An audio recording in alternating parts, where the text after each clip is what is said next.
Estoy bien. Qué bueno. Muy bien, gracias al Señor. ¿Cómo están ustedes? Muy bien, Baruch Hashem.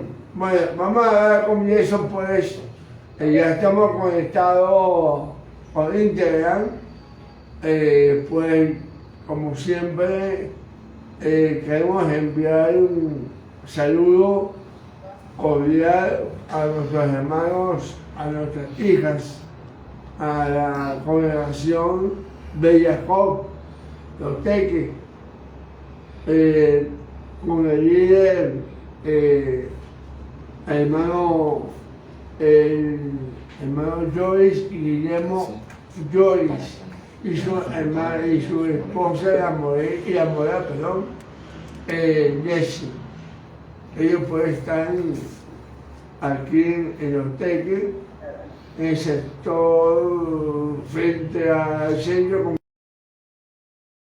comercial de las Cascadas, ¿ok?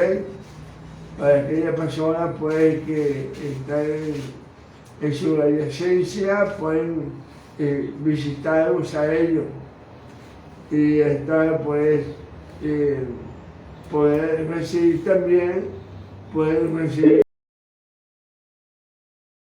enseñanzas de ellos.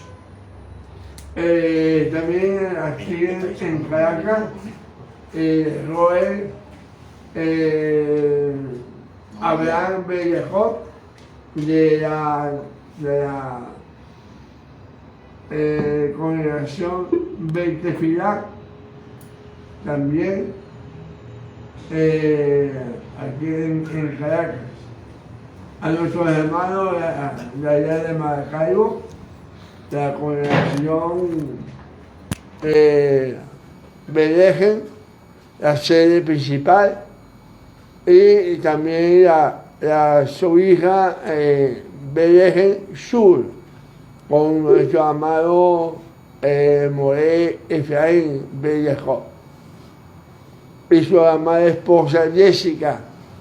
Saludos a todos ellos, especialmente también a la hermana Adrianis, que ella pues ayer me dio una buena noticia de las confesiones de los Taí.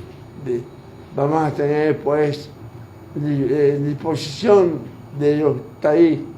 Son bellísimos, realmente pues. Y son de lino también. También saludo a los que nos escuchan y nos están viendo a través de Instagram, la comunidad allá en España, aquí cerca de Venezuela, Brasil. Hay muchas personas que nos escuchan y nos ven, tanto en México, Panamá, Colombia. Queremos enviar un saludo a nuestro amado hijo Roel Yohanan Beizacar, que